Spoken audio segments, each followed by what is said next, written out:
Hello, my friends, and welcome back. Thank you very much for being with me again today. I don't want to call this article from Ukrainska Pravda a self-fulfilling prophecy here, but I'm very sensitive to this piece of information, and that is NATO military personnel come to Poland, just give you an example, change their clothes, jump into different kind of uniforms, take some pictures, have a little membership card in the volunteer, Legion of Tralala, put that over here, get the weapons and enter Ukraine and fight on Ukrainian side. And if they get killed or wounded, captured by the Russians, eventually they will be called volunteers and they will, with paperwork, show and prove that they are not active members of the, Bundeswehr or, US military or British military or anything like that. Why? Because they were, but when they entered, so they're former fighters, they're former military personnel of the said countries. Therefore, they were just volunteers there. This is what I expect to happen in the future when you're going to hear that Ukraine received a lot of volunteers, a lot of people, the trained Ukrainians from the West will be back on the front. And they were all trained in the Western countries. This is something I'm very keen on listening and waiting. So like an antenna. When I hear something mentioned like that, I'm like, oh, let me see. So I have here an article coming from Ukrainska Pravda, where these guys, as I said it before, sometimes they talk about, glasses. But while talking about glasses, they will disclose some information that they did not want to disclose about iPads. So they didn't want to disclose something about an iPad, but in an article about the glasses, they will make a mistake, these guys, not knowing that they're not supposed to say that thing, that these guys, when we're talking about the iPad, were avoiding to say it. So the same here. These guys in this article tell us about the German extremists who go to fight in Ukraine on both sides. So this is the glasses, and while at it, we might find that some extremists and volunteers are exactly what I told you, former Bundeswehr active troops. But they're not no more. They entered Ukraine as free of any charges. So let's see what this article has to say. Ukrainska Pravda. Dozens of German extremists go to fight in Ukraine. Now, what's an extremist? An extremist is a person who holds some views that are not considered mainstream or government-approved dogma or ideas. And that is, for instance, the American settlers, when they started that revolution, they were called extremists because their ideas were extreme compared with the tyrannical rule of the British. So from the tyrannical king of Great Britain, right? English king, how you want to call it, he, in the views of these settlers, some settlers, they were considered extremists. What do you mean equality? What do you mean this? What do you mean no king? What do you mean? Anyway, so those guys were on the right side of history, but they were considered extremists by what they want to accomplish. Correct? Correct. That's one example. Another example could be the French Revolution. Those guys were considered extremists by King Louis the 16th or something. They were considered definitely extremists. So yes, sometimes extremists could be negative because they have this kind of very evil thoughts, but sometimes the extremists could be good people, but their views are considered extreme by the mainstream media and the politicians and so on, because they try to change the status quo, and the status quo sometimes is not a good status quo. For instance, for people, Germany, just to put it this way, they call it, it's a free country and so on.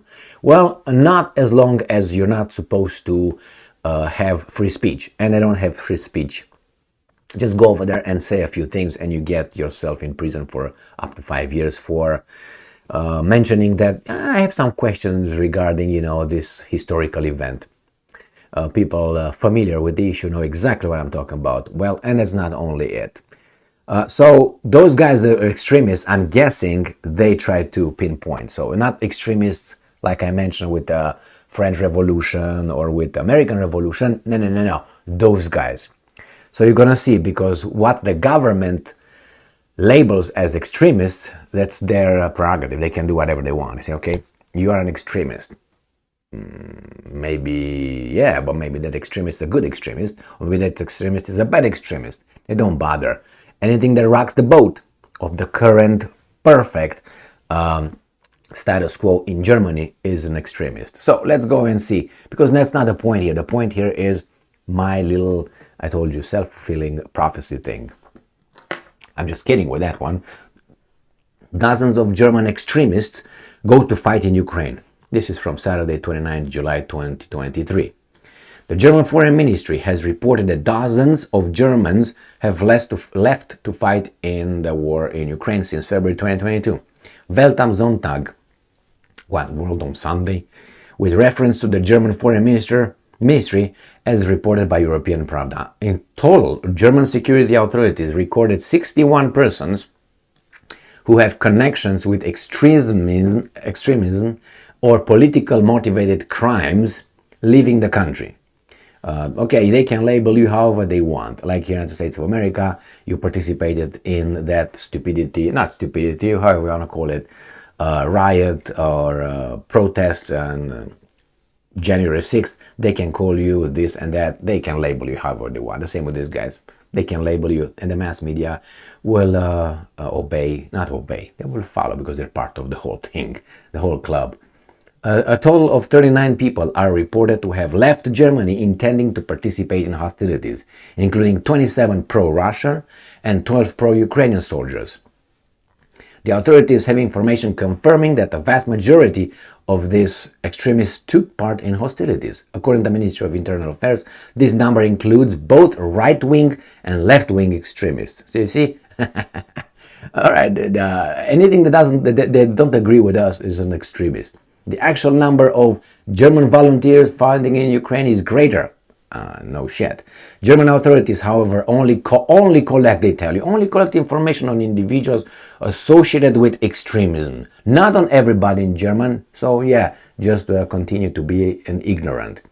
In addition, there are many ex-soldiers in the Ukrainian army who joined the International Legion. Some of these soldiers previously trained in their Bundeswehr, German military. Okay, that's the whole thing for me right here. My antennas are bzzz.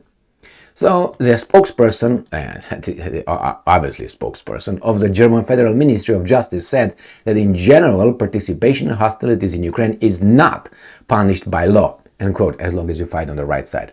As long, and I'm quoting, as long as they do not act as mercenaries, but as the members of the regular armed forces or equivalent volunteer corps and militias. And who determines that they are mercenaries or not? The German Federal Ministry of Justice. That's who. So if they say, well, let's say I am, not me, a German, because you don't never know with these idiots. I'm a German guy, goes over there and gets in a Russian volunteer group. And this guy said, no, that's not a volunteer group, that's a mercenary. Do you think that there is any accredited or recognized volunteer group in Russia that the West says, yeah, it's a volunteer group? Do you think? Or they're all called mercenaries? I think they're all called mercenaries. Why? Because that's how politics works. So these guys will call each and every German extremist, left or right winger, going to Russia, let's say. Well, I pick Russia because they give everything good to Ukraine. I'm not going to discuss that toddler mentality here, infantile. Okay, I'm going to talk about the other one, which is, I think, not infantile, but it's evil. Why? Because you don't treat the same thing with the same rules. And that's not good, that's not fair, that's not right. So you're going to treat all the German volunteers going, let's say, to fight for Russia. And since Russia is in the bad, they must be in the bad, in the wrong, right? Not in bad. In wrong. So my point is here, I guarantee you, 99%, that's my guarantee, that you're gonna hear after the war that there were a lot of military troops organized, trained of NATO countries active in Ukraine in these times. And they were active under euphemisms. Love making corpse, necrophilia, now what the hell, and others. You're going to find out. And probably at one point they will say, well, we already have these troops here and they're peacekeeping troops, so we are right here. We're not actively fighting, we're just protecting population. It's the next move that NATO will do. They will bring their troops, the Poles will do, and the Hungarians will do, will bring their troops and say, we'll defend our minority in Ukraine. It's exactly what the Russians said about the Russians in Ukraine. We're going to come here and protect them. No, you can't do that. Well, these guys can. Why? Because they're good and the Russians are bad. That's the whole paradigm here. So pay attention to when you hear these guys ex-military. You say, well, I mean, of course ex-military went over there. Well, I'm not convinced that those ex-militaries were ex-military, 5 years ago, or it's just ex-military a month ago or something. For those guys, I'm waiting, not with the ones that really have military experience. But, and you're going to hear people that, I just served and I was reactivated or something. We'll find out. But I have a gut feeling already. Thank you very much for being with me again today. Stay strong, stay smart, look for the truth, and be just.